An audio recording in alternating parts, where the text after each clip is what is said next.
So, let's talk about some of the things that are coming through. We have an earth sign here, and usually when I see the page, this is the Princess of Pentacles or the Page of Pentacles. Usually when I see a page, I don't think of it as a person. It's more like, messages, delivery, and things like that. But this is definitely coming out as a person. So you have an earth sign, Taurus, Virgo, Capricorn. And I feel almost like this is a person that's very, very hard to please. Okay, very hard to please. And earth signs in general, they're hard on themselves. They're hard on themselves. They have high expectations of themselves. They're a little bit perfectionistic. And whenever they fail at something, whenever they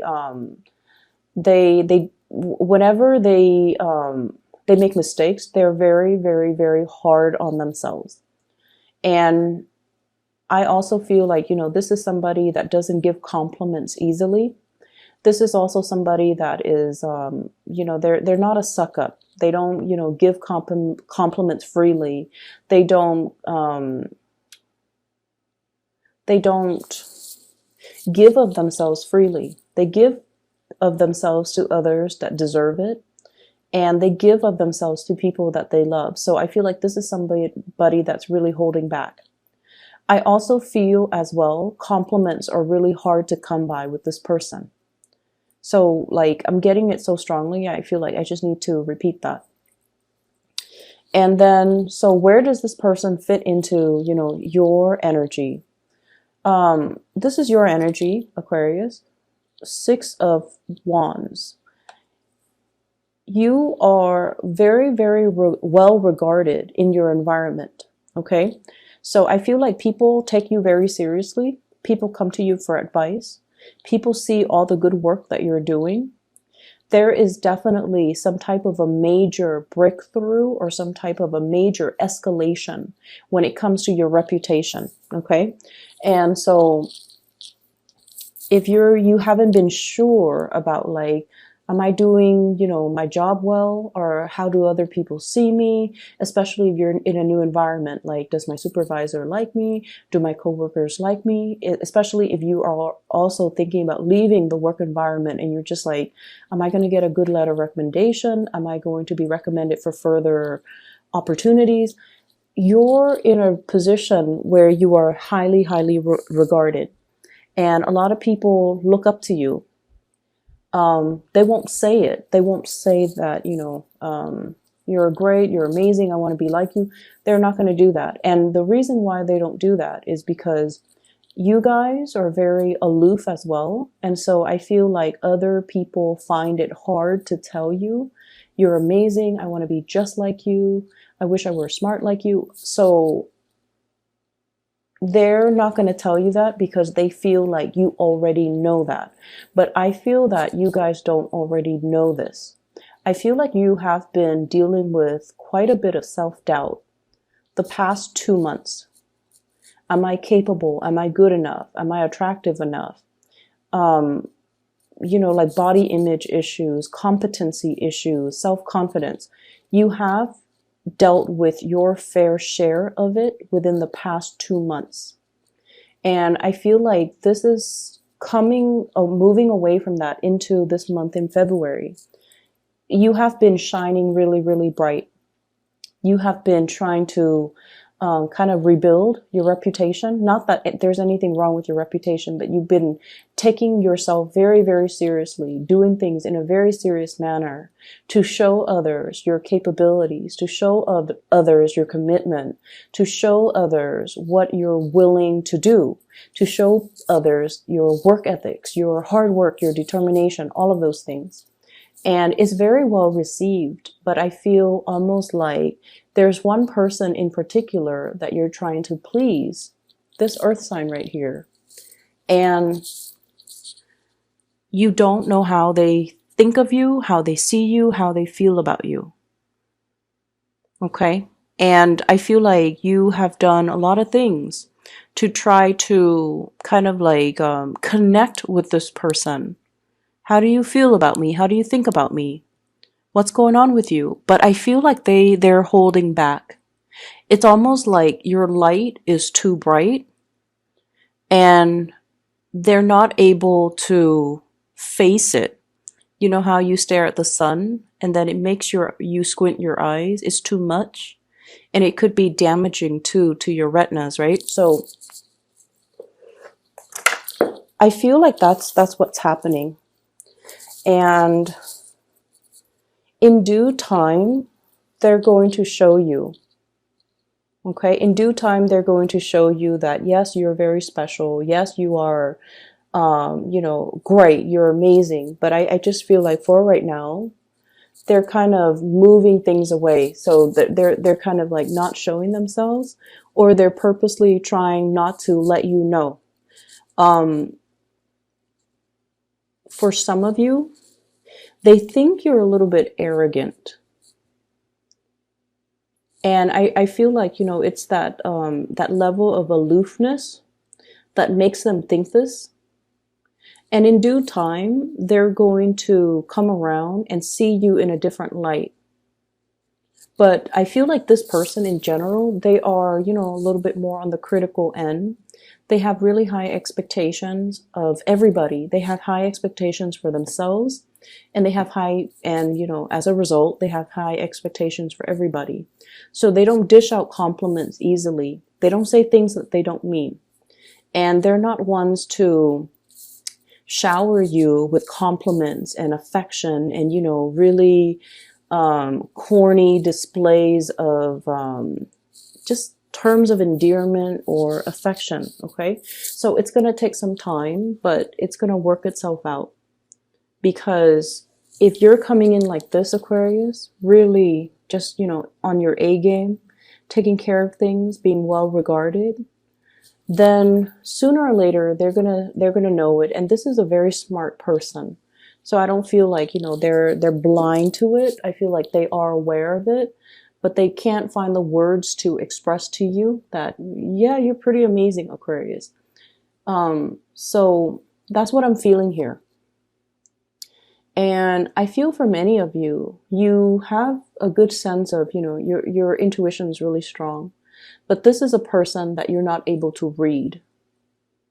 You're not able to gauge their reaction. You're not able to understand them. You're not able to, it's like they're not an open book. Everybody else is an open book for you.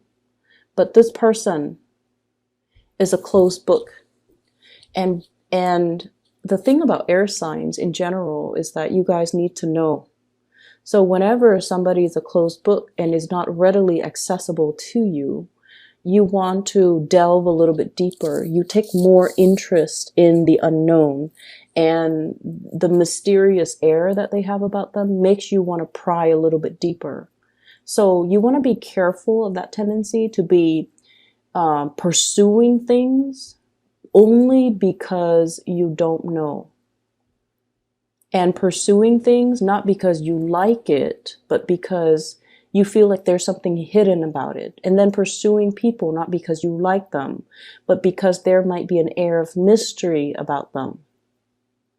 So if this is a romantic partner, I feel like they're purposely keeping you in the dark to kind of string you along, revealing little bits and pieces of themselves, because they want to keep you engaged and interested. It's almost like they know how you work, and they're trying to work you. Does that make sense? I don't feel like they're manipulative. I don't get that.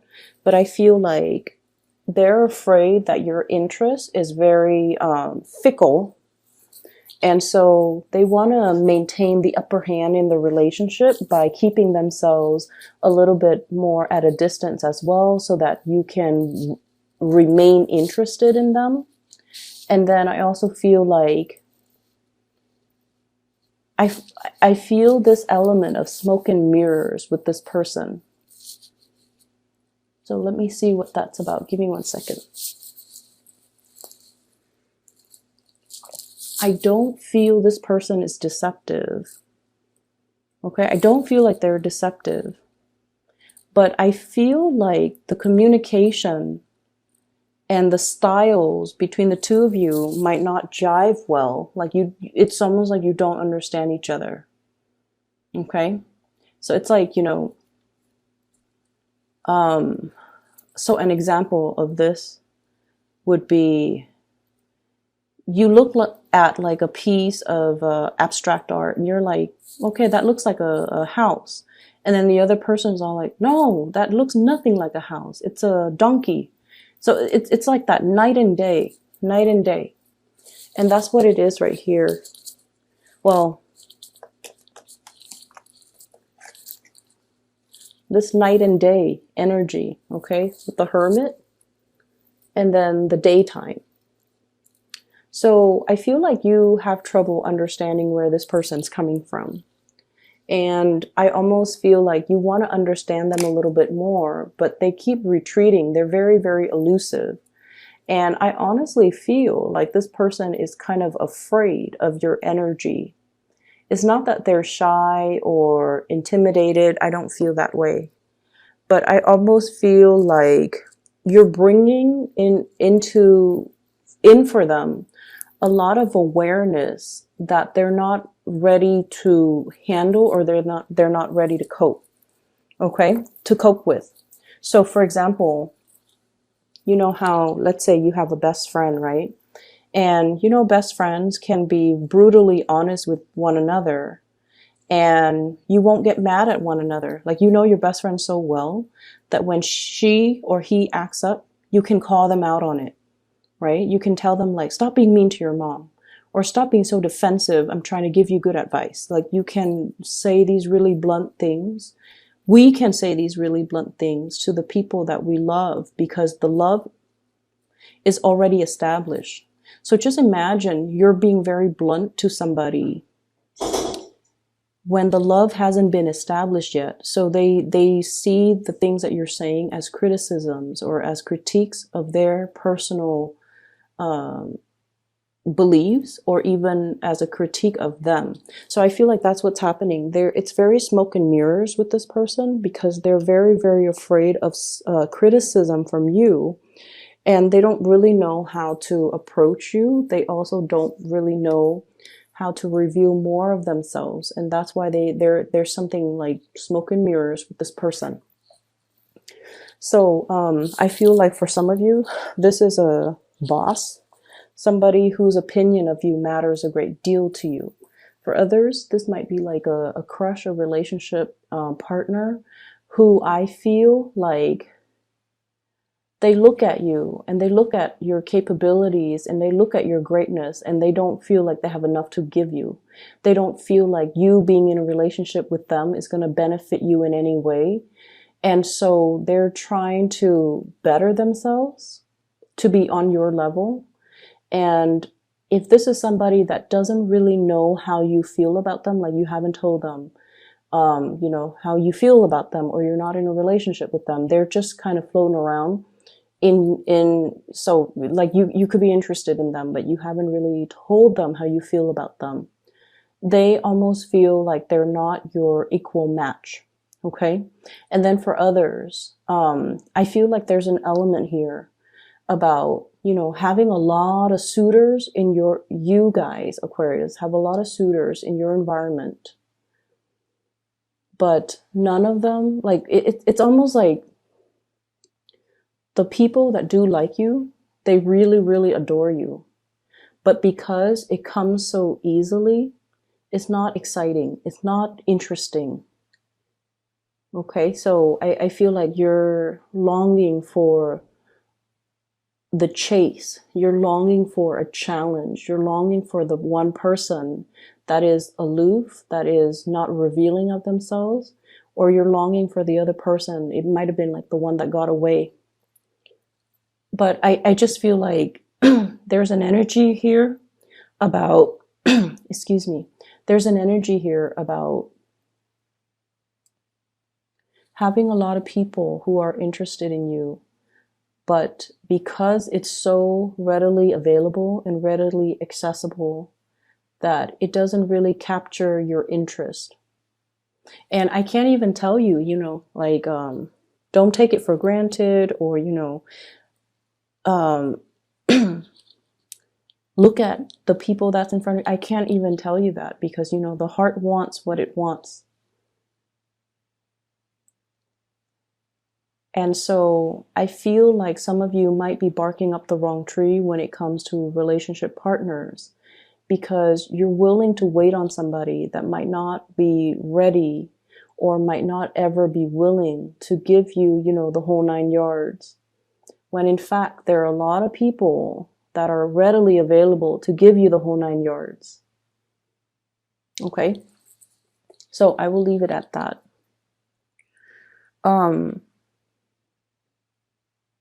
There are some issues, I feel, structural issues. We have here the 10 of Pentacles. This is a housing card. And the Tower, which is also a housing card, okay? So let me talk about this. I feel like there's going to be a lot of communication coming through regarding a housing situation. I see this, it's like a ping pong ball darting back and forth. So I feel like it's communication back and forth regarding some type of a housing situation. There could be structurally something wrong with it, or there could just be like annoyances or irritation or things that are really getting in the way when it comes to your living arrangement or your living space. For others of you, this could be in an office environment where they're like doing construction, they're remodeling, and there's a lot of noise and it interferes with your concentration. Or there could be like internal reshuffling when it comes to the chain of command, when it comes to who you have to report to, your responsibilities, like from one day to the next, things just, it's like a major toss-up. Like I'm seeing almost this salad, lettuce, tomatoes, and everything tossed in the air. And God knows where it's going to land. So it's like from one day to the next, there's no stability. On the one hand, you guys really, really, really love unpredictable things. But on the other hand, you like to have things a certain way, and you also like to know what's going to happen. It's all a matter of wanting to control things. And I feel like this major toss-up or these things that are happening, it's forcing you to be very flexible. Okay.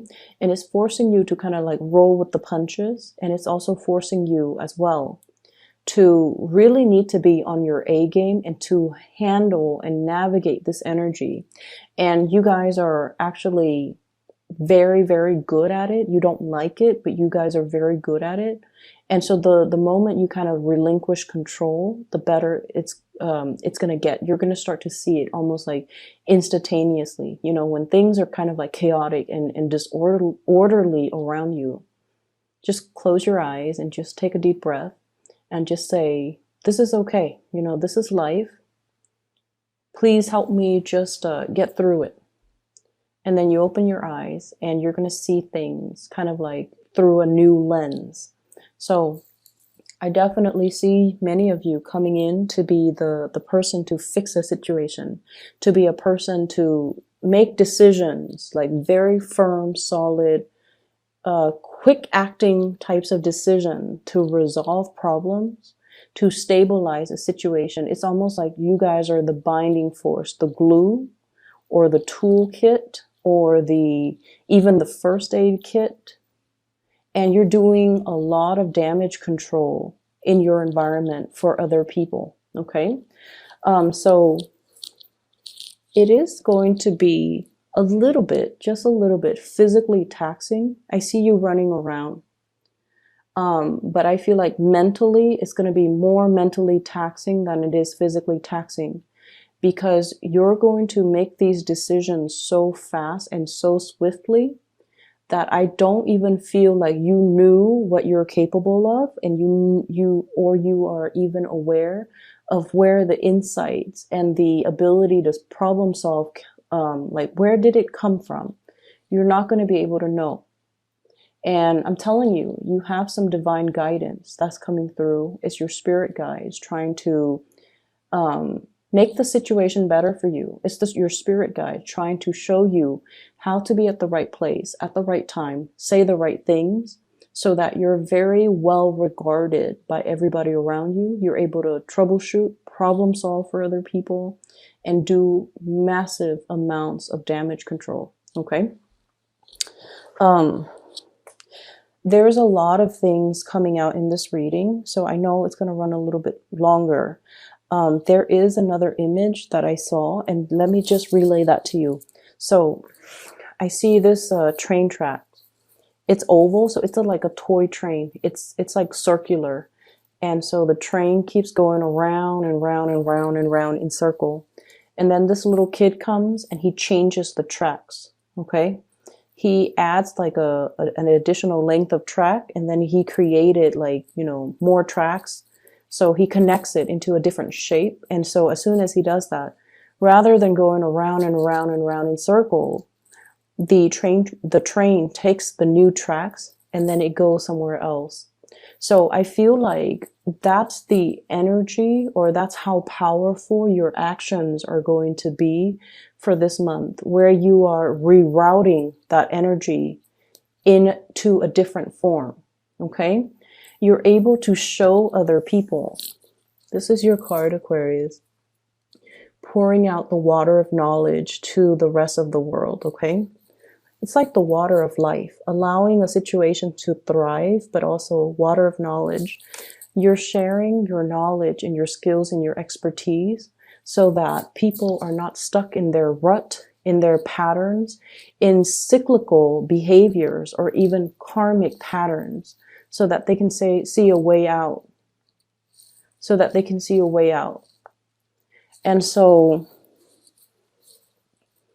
you know, with great powers come great responsibilities. I don't see any of you abusing this. I don't see that. I see that you're in a position where you really want to share with people. You're looking at them almost like you're looking at them not only as the person that they are right now, you're looking at everything that they've done in their past. You're looking at everything they're doing right now. You're looking at and even anticipating, or, you know, being able to recognize what they're going to do in the future. And you're telling them, this isn't going to work. You need to do things a little bit differently. And you're going to show them a way out. You're going to show them a way to break these cycles. And then I also feel, you know, the train might be you as well for some of you, where we have patterns and ways of doing, rigidity, and, you know, rigidity, like wanting to control a situation, wanting things to be a specific way. And the energy is going to be very disruptive for, you know, the rest of February. And so it's really forcing you, Aquarius, be flexible, roll with the punches. Don't try to control a situation. Don't try to figure out how everything is going to fit. It's going to fit because the greater design is that it's meant to fit. Okay, so don't cling on to a situation and try to control things. Just be a little bit more free-flowing and go with the flow. Money looks really, really good for you guys for this, the rest of this month. What we have here is a major transition, the Death card, and the Ten of Pentacles. Okay, financial abundance, stability as well, and followed up by your card, the Wish card. I feel like for many of you, this is a really good indicator of karma, good karma, coming back home to roost, okay? And the reason why I say that, I feel like many of you have found like a life hack. It's making you do things very efficiently. It's making you do things like without a hitch, without problems. And what I have here is the Five of Swords, refusing to do things in a dishonorable way. And Aquarius, and that is why your good karma is coming back home to roost.